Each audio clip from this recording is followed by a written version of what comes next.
العاشرة تماما بتوقيت العاصمة أسمر. إلى حضراتكم نشرة الأخبار لهذا المساء، مستهلة إياها كالمعتاد بأهم وأبرز العناوين. إصابة 33 مواطن بفيروس كورونا اليوم. عقد سيمينار في القانون موجه للإريتريين في المهجر. تنظيم دورة تدريبية لمتدربي الغزل.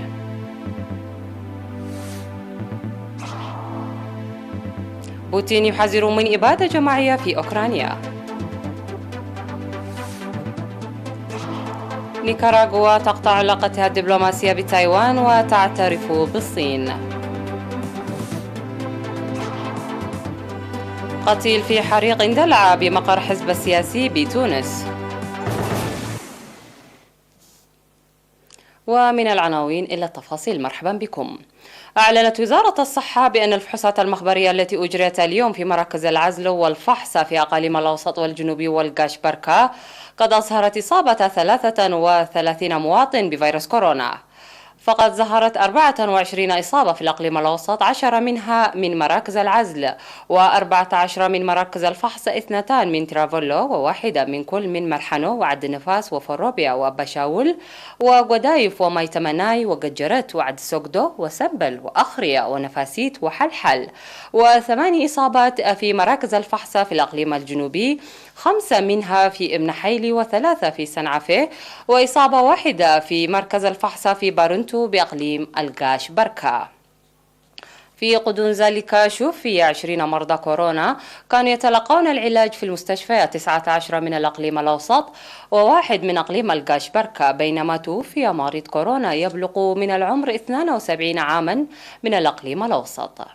وبهذا بلغ عدد المصابين بفيروس كورونا في البلاد حتى الآن 7616، شفي منهم 7369 وتوفي 63 مريضا، فيما لا يزال 184 من المرضى يتلقون العلاج بالمستشفيات. وزارة الصحة 10 ديسمبر 2021.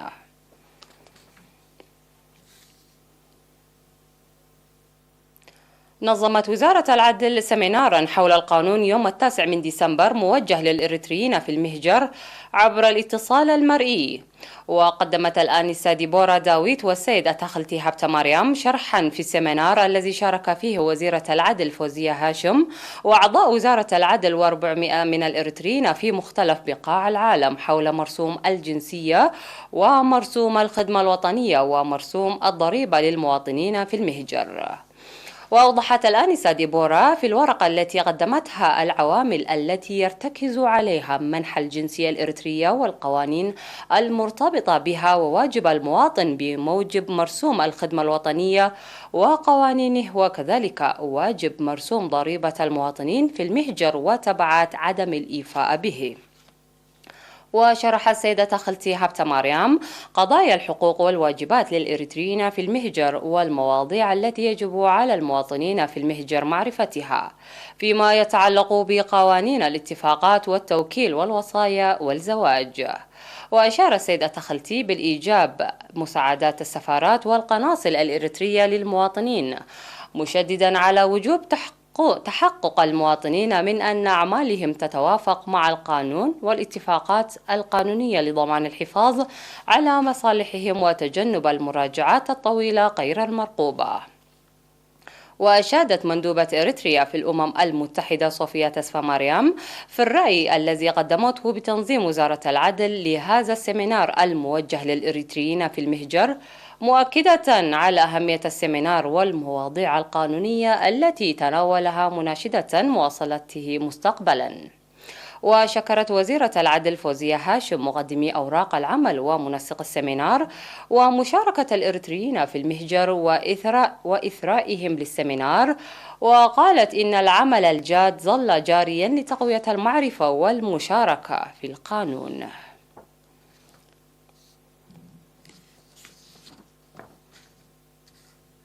شهدت العاصمة أسمر اليوم 10 ديسمبر عقد سيمينار حول توسيع المعارف القانونية ضمن أسبوع القانون.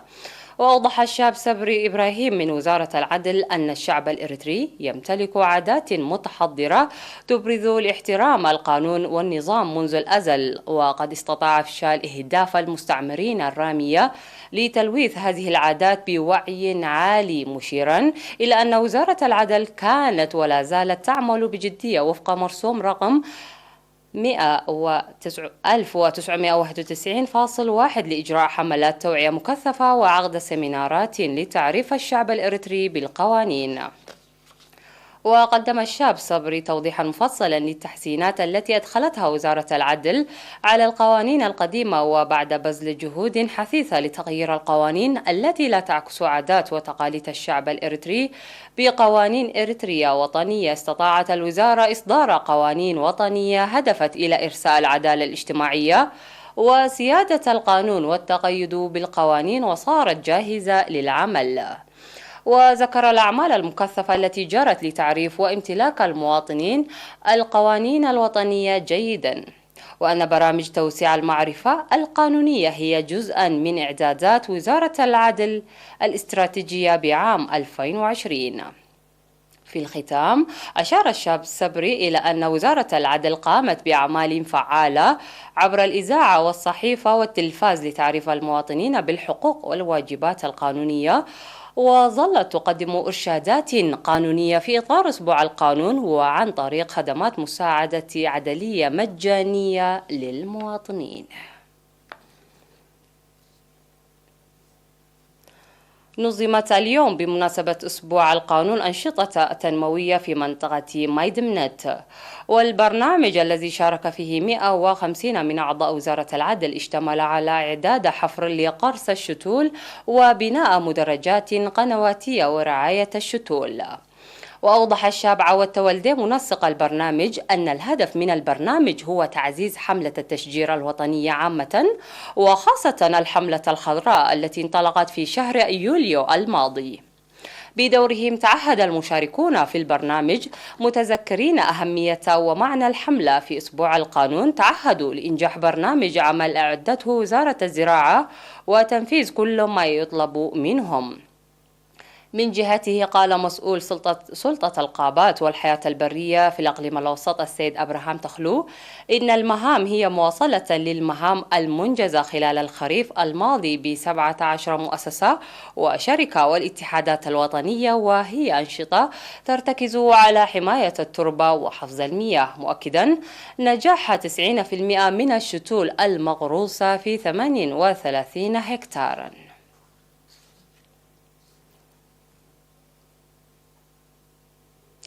نظم الاتحاد الوطني للمرأة دورة تدريبية استمرت ل5 أشهر ل30 امرأة مدربة في الغزل في مختلف الأقاليم. وأوضحت مسؤولة الخدمات الاجتماعية والاقتصادية في الاتحاد السيدة سنايت محاري في مراسم التخريج في 10 ديسمبر أن الهدف الأساسي للتدريب خلق فرص عمل واسعة وإنتاج أعمال مميزة للدفع بمصادر الدخل. وقالت إن الدورة التدريبية ستعمل لتطوير إنتاج الغزل التقليدي بأسلوب علمي حديث متطور عالي الجودة ليكون له الطلب الكبير في الأسواق. وذكر السيد نغاسي تسفاتيون الذي أشرف على الدورة التدريبية أن التدريب شمل وضع وتطوير تصميم جيد وأنواع الخيوط والقوانين ومبادئ التصاميم واختيار ودمج الألوان وتطوير المواهب وغيرها. وأفادت المشاركات أن التدريب يعمل لخلق فرص العمل وتجنب الاتكالية، وسيعمل لنقل المعرفة المكتسبة إلى الأخريات. تجدر الإشارة إلى أن الاتحاد الوطني للمرأة ظل يقوم بتنظيم الدورات التدريبية بالتعاون مع الاتحاد الوطني للشباب والطلبة والكونفدرالية الوطنية للعمال لرفع قدرات المرأة والاعتماد على نفسها لتحسين حياتها المعيشية.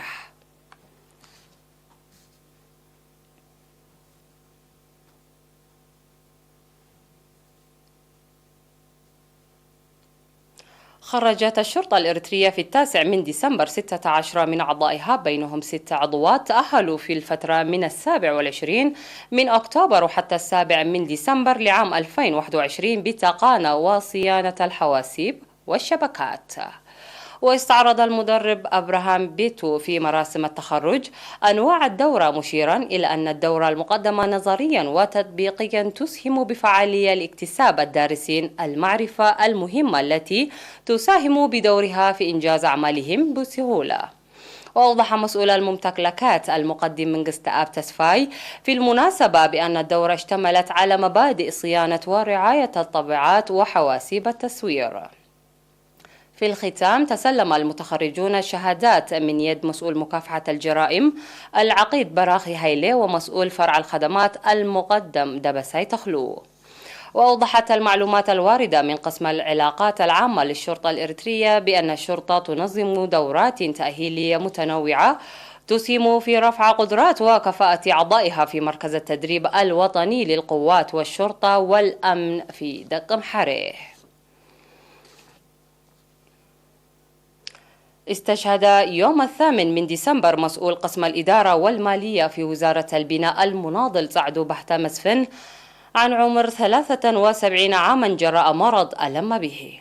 التحق المناضل سعدو بحتة بصفوف قوات التحرير الشعبية في شهر فبراير عام 1975 وخدم في مرحلة الكفاح المسلح في جهاز الإعلام والثقافة وفي القوات المقاتلة وجهاز الجماهير.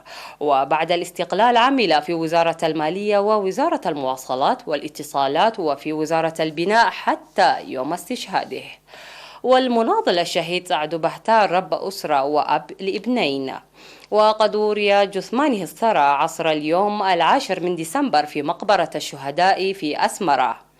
وتعرب وزارة البناء عن بالغ حزنها لاستشهاد المناضل سعدو بحتة وتقدم تعازيها لأسرته ورفاقه وزملاء العمل.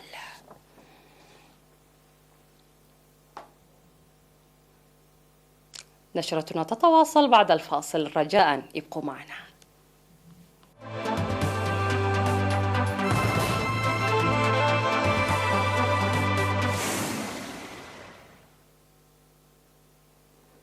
وعلى الصعيد العالمي، اعتبر الرئيس الروسي فلاديمير بوتين أن النزاع في شرق أوكرانيا بين الجيش الأوكراني والانفصاليين الموالين لروسيا يشبه الإبادة في خضم توترات مع الدول الغربية. وقال بوتين خلال اجتماع للمجلس الرئاسي لحقوق الإنسان إلى أن العنصرية ضد الروس في شرق أوكرانيا هي أولى خطوات الإبادة الجماعية هناك من قبل الجيش الأوكراني. من ناحيتها، اتهمت أوكرانيا سابقا روسيا بنشر دبابات وفرق قناصة إضافية في خط المواجهة للصراع في شرق أوكرانيا استعدادا لإلحاق خسائر في صفوف الجنود الأوكرانيين. هذا وفي سياق متصل، أعلن البيت الأبيض أن الرئيس جو بايدن أكد لنظيره الأوكراني فولوديمير زيلينسكي خلال اتصال هاتفي الالتزام الراسخ للولايات المتحدة بسيادة أوكرانيا ووحدة أراضيها في مواجهة التهديدات العسكرية الروسية.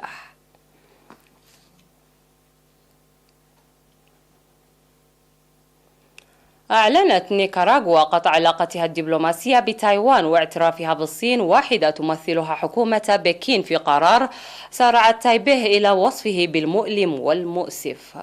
وقال دينيس مونكادا وزير خارجية نيكاراغوا إن جمهورية الصين الشعبية هي الحكومة الشرعية الوحيدة التي تمثل الصين بأسرها، وتايوان جزءا لا يتجزأ من الأراضي الصينية.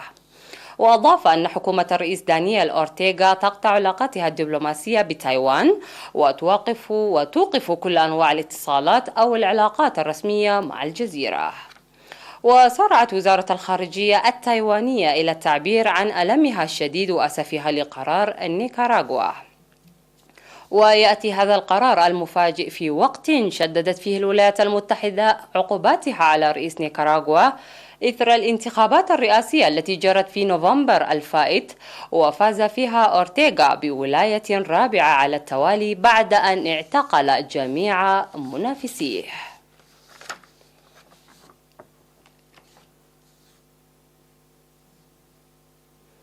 شب حريق في مقر حركة النهضة في العاصمة تونس وتسبب بمقتل شخص وإصابة 18 آخرين من بينهم قياديون في الحزب، على ما أفاد الحزب ووزارة الداخلية. وجاء في بيان الحركة اندلع حريق بالطابق الأرضي في مقرها المركزي ولم تتضح أسبابه بعد.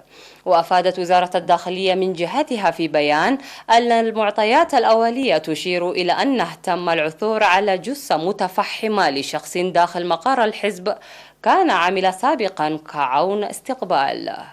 وتمت السيطرة على الحريق وإجلاء كل المتواجدين بالمبنى، ونقل 18 مصابا لتلقي العلاج، منهم 16 حالة اختناق بسيط، وشخص تعرض لحروق متفاوتة الخطورة، وشخص آخر تعرض لكسور متعددة وفقا للداخلية.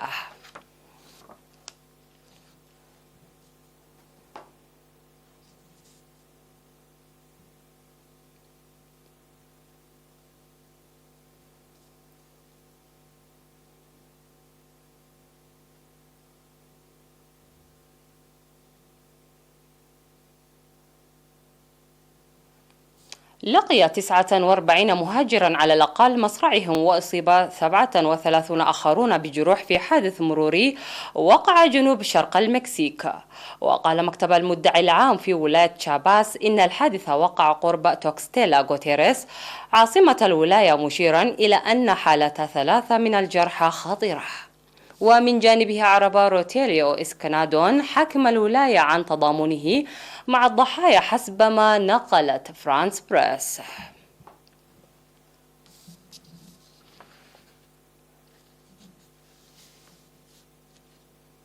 انتهت النشرة. اسمحوا لي أن أذكركم بأهم ما جاء فيها. إصابة 33 مواطن بفيروس كورونا اليوم. عقد سيمينار في القانون موجه للإريتريين في المهجر.